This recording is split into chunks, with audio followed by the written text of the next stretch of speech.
Modern life is draining your brain after 60. The quiet drain no one notices. Modern life does not always drain your brain in obvious ways. It does not always arrive as one big crisis, one major illness, one dramatic moment. Sometimes it happens quietly.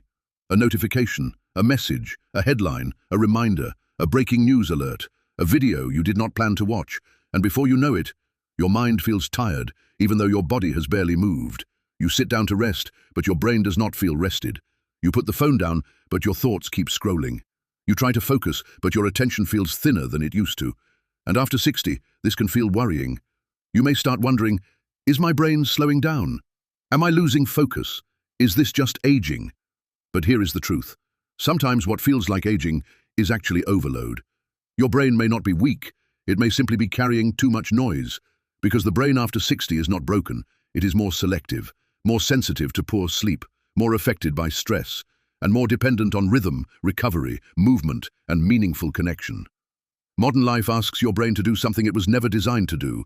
Stay alert all day, switch attention constantly, absorb endless information, react emotionally to events happening everywhere, and then somehow sleep deeply at night. That is not normal aging, that is modern overload.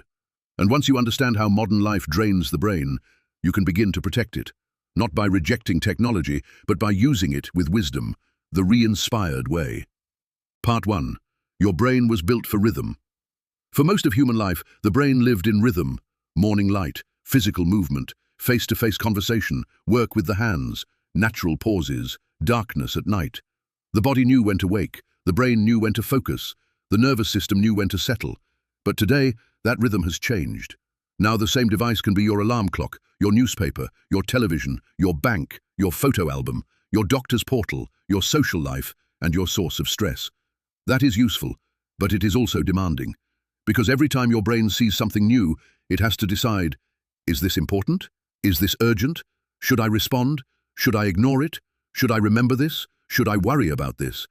That decision process uses energy, and after 60, energy management matters more. Not because the brain cannot handle life, but because recovery becomes more important. 2. Attention is not unlimited.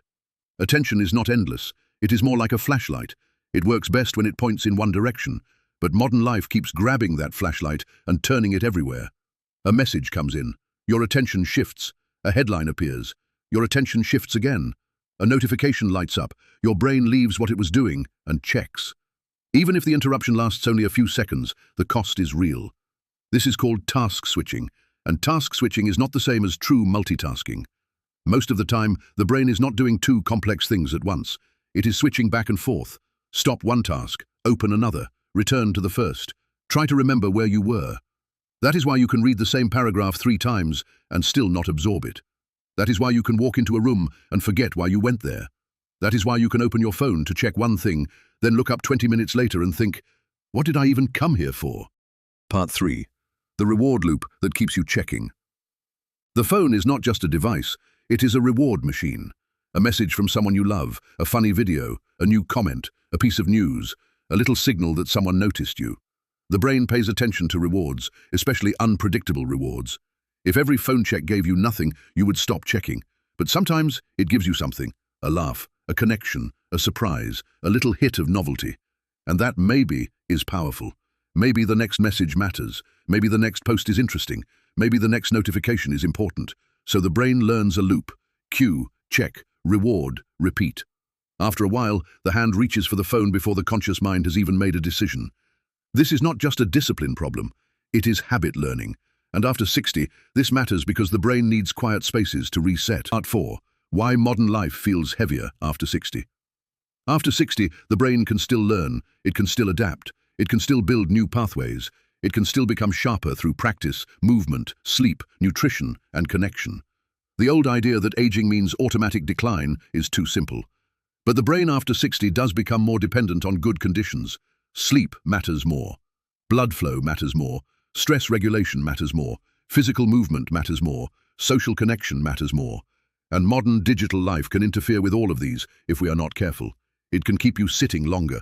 It can delay bedtime. It can increase worry. It can replace real conversation with passive scrolling.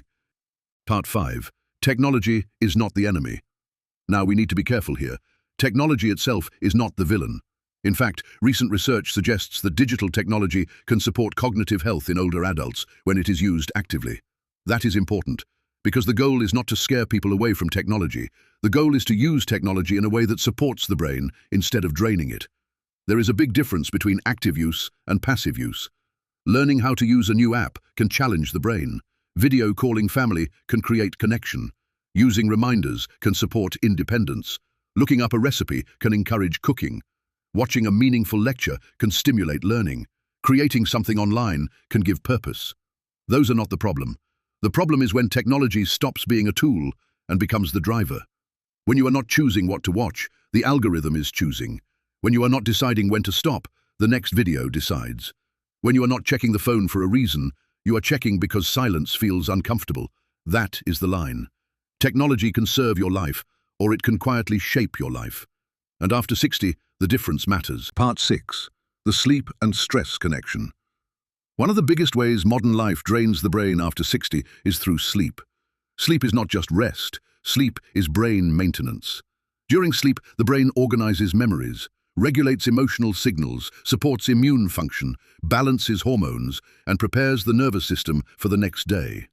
When sleep is poor, the brain feels it quickly. You may notice more brain fog, less patience, slower thinking, lower motivation, poorer balance, more emotional reactivity. And screens can interfere with sleep in several ways. Part 7. Modern news can keep the brain in threat mode. There is another part of modern life that drains the brain: constant threat information. The nervous system was designed to respond to danger, but historically, danger was usually local. Something happening near you, something you could see, something you could act on. Modern life is different. Now you can sit safely in your home and expose your brain to crisis after crisis from around the world. War, crime, disease, financial fear, political conflict, disaster, agem, outrage. The body responds to what the brain perceives.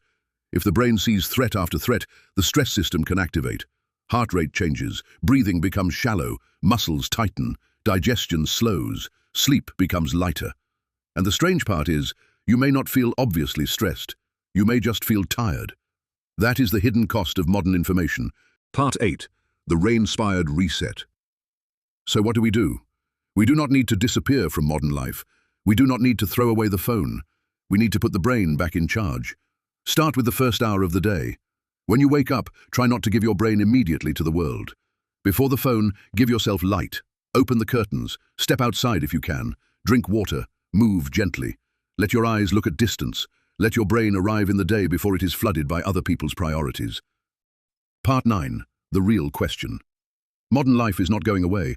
The phone is not going away. Technology is not going away. And honestly, we do not need it to. Technology can help us learn, connect, create, remember, navigate, share, grow. But after 60, the brain needs leadership. It needs you to decide what deserves your attention, because attention becomes life. What you give attention to shapes your mood, your sleep, your stress, your relationships, your memory, your sense of peace. So maybe the real question is not, is modern life draining your brain? Maybe the better question is, where is my attention going every day? Is it going toward fear, noise, comparison, distraction? Or is it going toward health, connection, learning, peace, purpose? That choice matters. Because protecting the brain after 60 is not only about avoiding decline, it is about choosing the kind of life your brain gets to live inside. Coming back to what matters. And maybe this is the deeper lesson.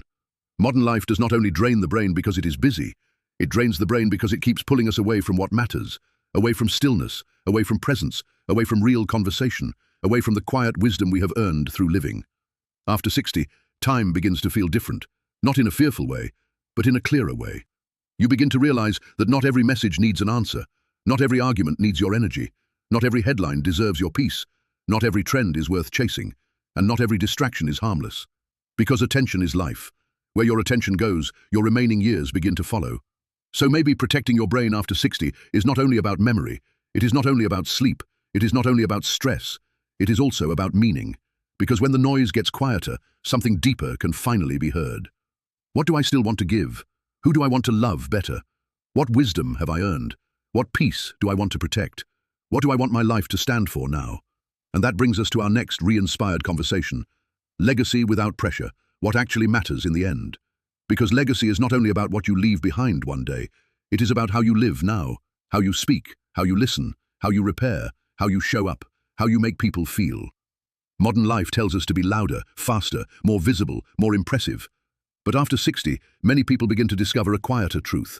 The most meaningful life is not always the loudest life. Sometimes it is the life that becomes a shelter for others, a steady presence, a soft place to land, a source of wisdom, a memory of kindness. So, as you move through this week, try one simple thing. Protect one quiet hour. One morning without rushing into the noise. One evening without letting the world enter your mind too late. One conversation where your full attention is present. Because that quiet is not empty. That quiet may be where your next chapter begins. That is not falling behind. That is coming back to yourself. And that is the ReInspired Way. I hope this video brought you value and re-inspired you. If so, please subscribe, hit like, and leave a comment. And if anybody you know could use a little re-inspiration, please send it to them. Thank you so much for watching.